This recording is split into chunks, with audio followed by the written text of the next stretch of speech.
ito ay rated SPG. Striktong patnubay at gabay ng magulang ang kailangan. Maaaring may masiselang tema, lengguwahe, karahasan, sexual, horror o droga na hindi angkop sa mga Pundasyon nga ng kasinungalingan ng pamilya ng Torrecampo.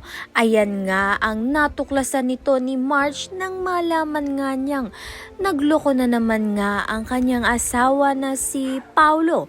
At dito pa nga kay Thea na asawa nga ng kapatid nga ni Paulo na si Edward.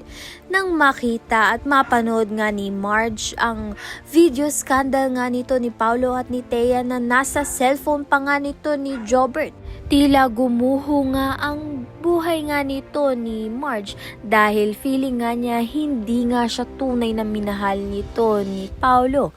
Valid naman nga ang feelings nito ni Marge dahil nga ginawa naman nga niyang lahat upang mapasaya itong si Paulo. Subalit itong ang si Paulo ay humanap pa nga ng kaligayahan sa iba.